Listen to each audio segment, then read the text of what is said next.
And so welcome back everybody to yet another deck profile on the Francisco Ferreira Vlogs channel, and today's deck profile is actually going to be an interesting one, at least I think so.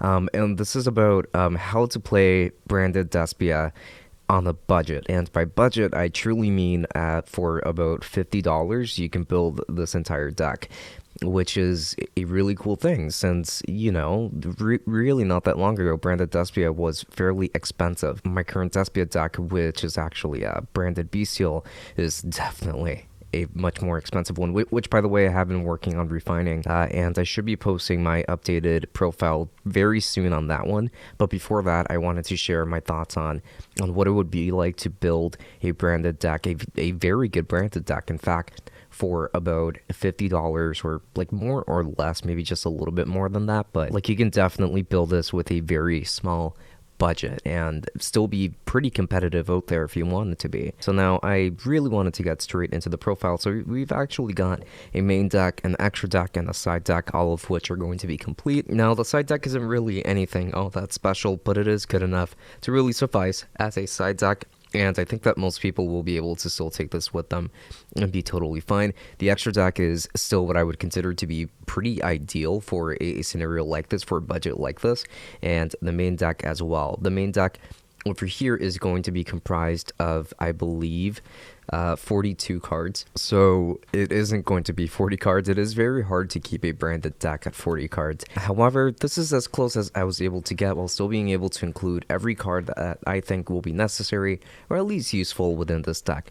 So here I went with the lowest rarity possible that I possibly could, obviously to keep the cost down. And we're going to start off with triple Aluber, because he is going to be your main searcher, and he is obviously going to be a very powerful card. He is the main engine of this entire deck. He will allow you to search for your branded fusion, your branded opening, your branded loss, whatever branded card you need whenever you need it, which is why Aluber is just so important. Now, he does have a secondary effect that comes up every now and then. However, I feel like it's not really all that important per se. And in this particular build, I'm actually running triple Despian Tragedy. And this is because since we do actually have the room for 3 Tragedy, I think that 3 Tragedy will do some good here. So this is going to be another fantastic searcher when it comes to searching for Despian monsters, as they are. And there are still a few ways of being able to ditch out Tragedy to being able to trigger his effect and then being able to add one of those Despian monsters.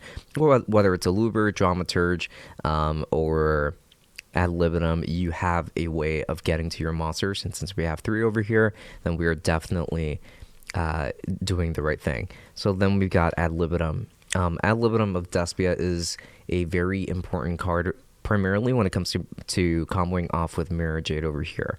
So when it comes to comboing off with Mirror Jade, you've actually got a lot that you can work with here, because usually what you would do is just fusion summon Mirror Jade, then use Mirror Jade's effect to ditch another monster that has Fallen of Albaz, or mentions it, by sending it to the graveyard, and then you can banish one monster on the field. However, this effect is limited to being used. This effect has a cooldown where you can't use it the next turn that you had activated this effect, so you had to wait essentially 2 turns to be able to use his effect again.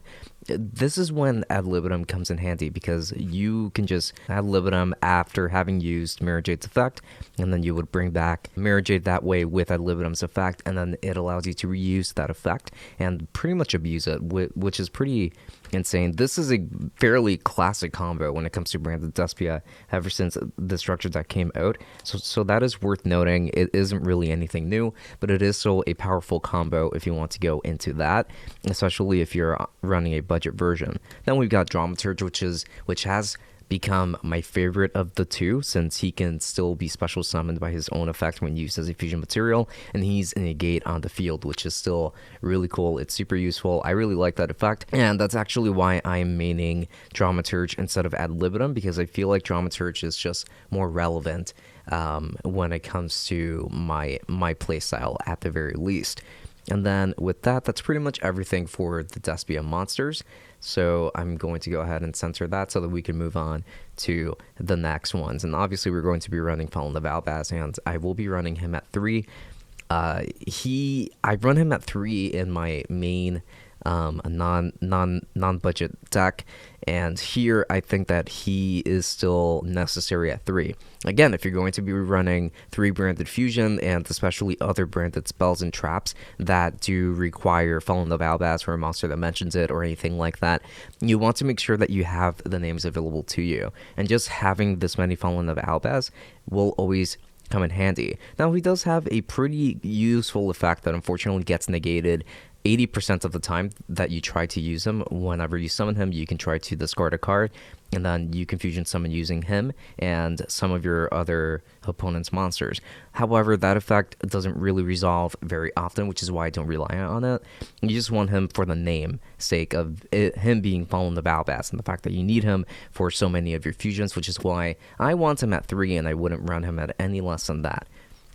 Then we've got one Albion, the Shrouded Dragon. He's actually treated as Fallen of Albaz while he's on the field and in the graveyard, but he is especially useful because of his effect to essentially being able to ditch one Fallen of Albaz or one monster that mentions it from your deck to the graveyard.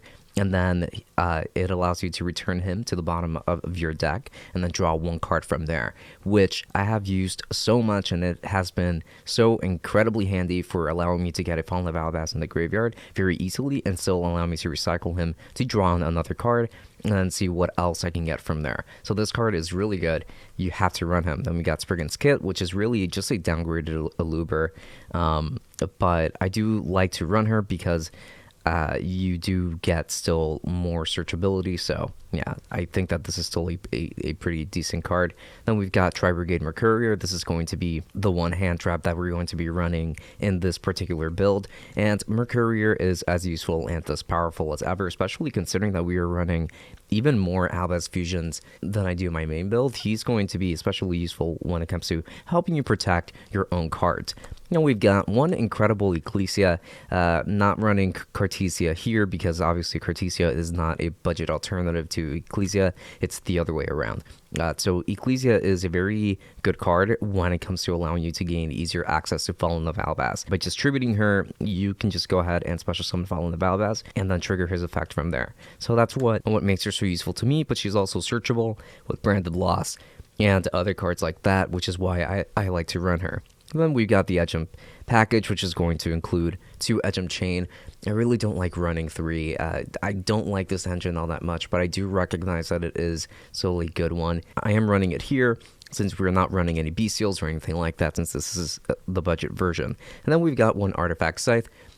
Since I'm actually a little more used to working with Scythe than I am with working with Ra's Disciple, and I think that Scythe is still a very powerful option when it comes to locking out your opponent, especially if you're going against Tier Shizu, Sprite, even just other branded decks, because it keeps them from summoning monsters from their extra deck, which is super, super, super handy. So that's going to be pretty much everything for the monsters here. We're not going to be running all that many monsters or anything like that, and like I said, Mercurier is the only hand trap, so now we can move on to the spells and traps. So we're going to be running triple Branded Fusion. This is going to be self-explanatory, of course, and then triple Branded Opening still. I do remember when this card was $15 to $20, but now it has gone down significantly to like about $3 per copy, which is really good. So now this card is a fantastic searcher. It's going to be your main searcher, and probably the main way that you're going to be ditching your tragedy to continue to search and to plus in that sense.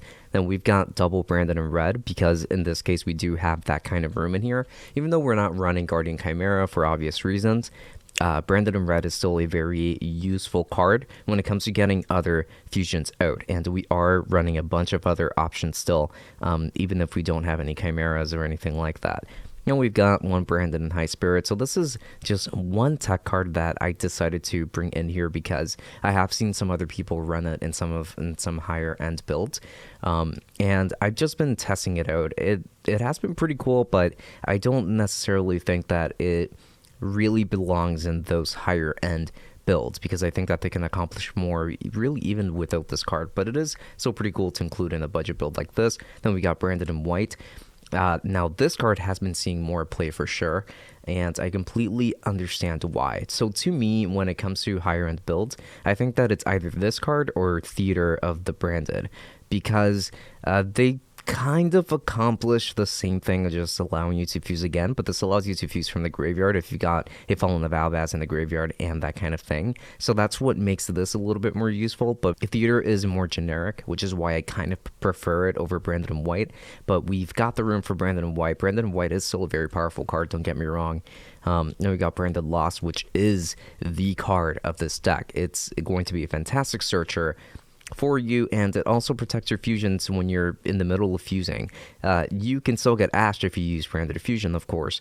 Even with this card out on the field, this card will still allow you to do so much, and it can really protect you from the vast majority of other plays. So pretty much the only thing that plays around it is Ash, from what I've been able to see, and not that many people are playing hand traps this format, so this is actually still a great card to run. Then we got Theater for reasons that I have already explained.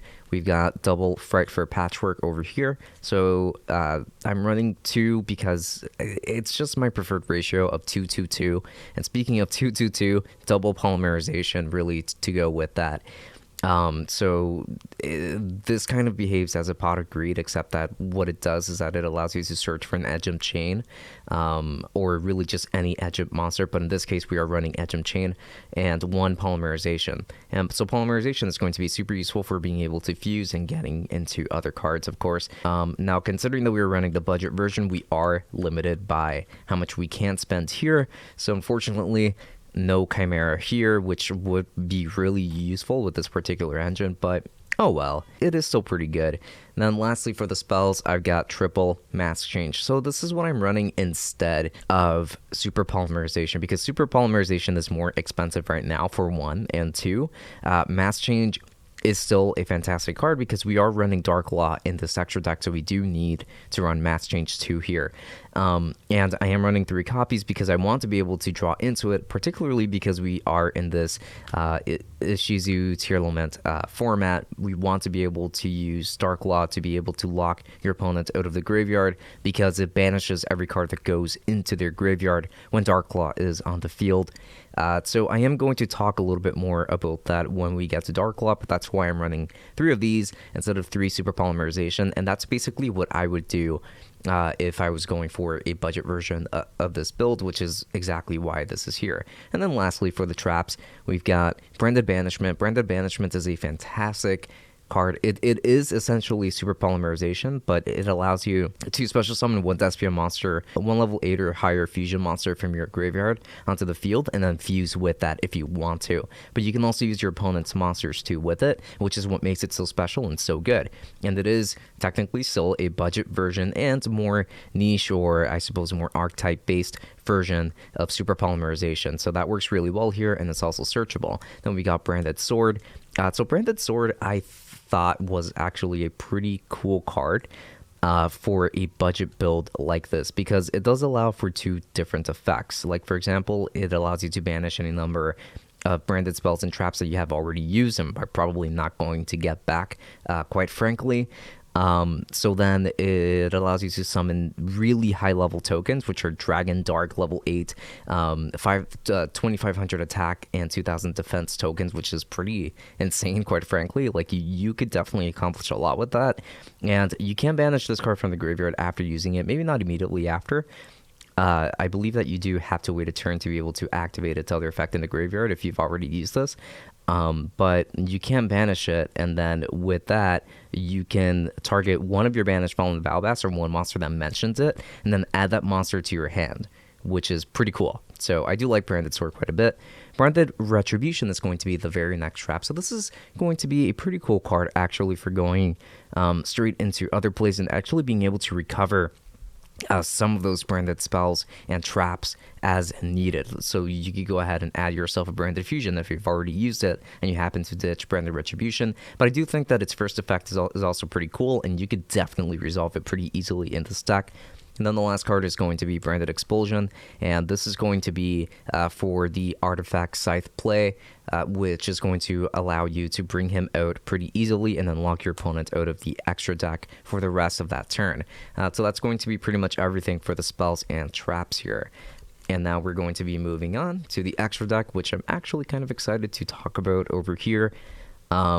So with that said, here we go. So we're going to be running double Mirror Jade first and foremost. So this is going to be standard regardless of whether you're running a higher end build or a lower end build. Mirror Jade is just going to be one of the most powerful cards that you can run.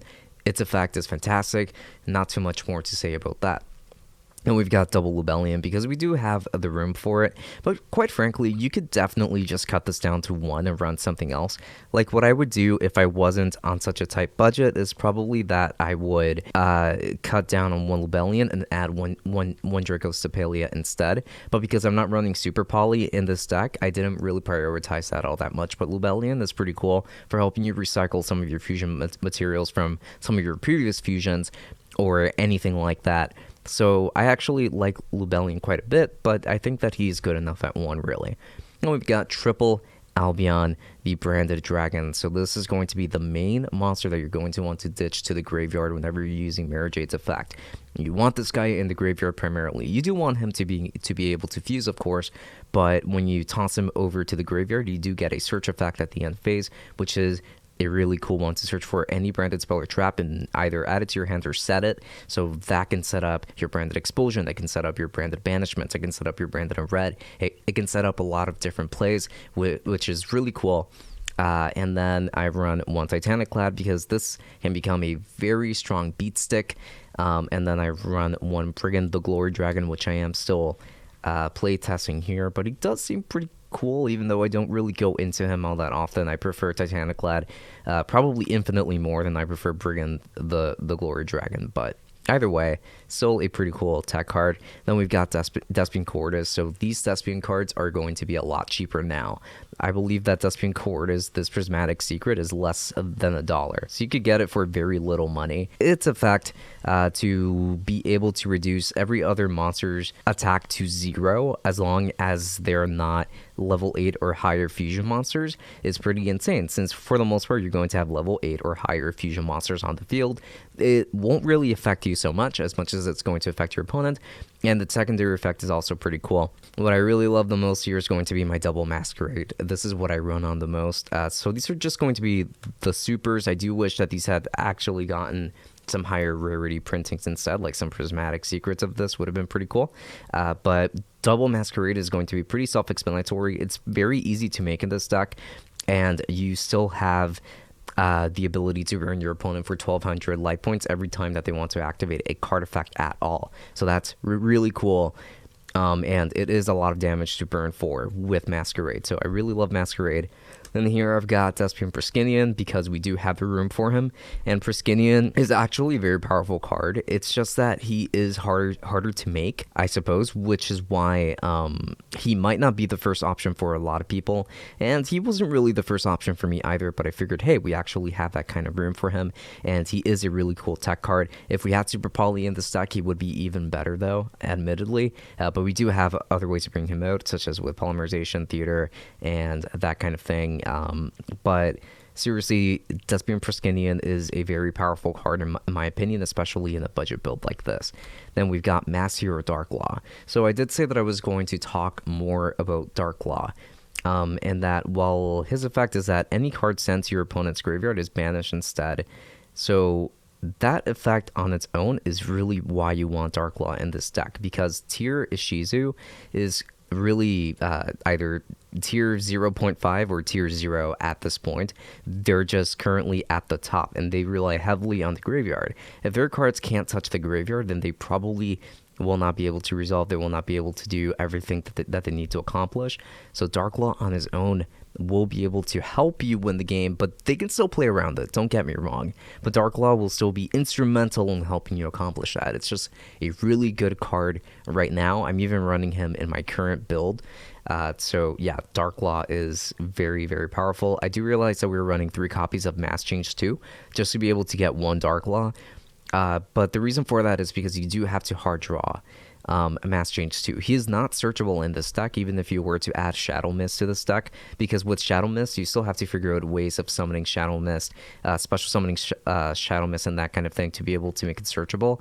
And even then, Shadow Mist in this deck would not be searchable. So it's just not really all that feasible. You do have to hard draw it, similarly to Super Polymerization. So I figured that it would still make a lot of sense to include Dark Law here. And I don't regret it at all so far. Then the last card is going to be Dark, the Dark Charmer, which is still a pretty powerful card here. However, I don't go into him all that often since Branded Fusion locks you into fusions for the rest of the turn that you've activated it. But when I do go into Dark over here, he does accomplish quite a bit by special summoning one dark monster from your opponent's graveyard, so it allows you to steal a monster, and it allows you to combo off from there even further, which is why I really like running him just in case. Now, with that said, we are pretty much done with the extra. Lastly, we have got 5 tokens over here. This is going to be for Branded Sword, really. But that's why I am running these 5 tokens. They come in the Albest Strike Structure deck.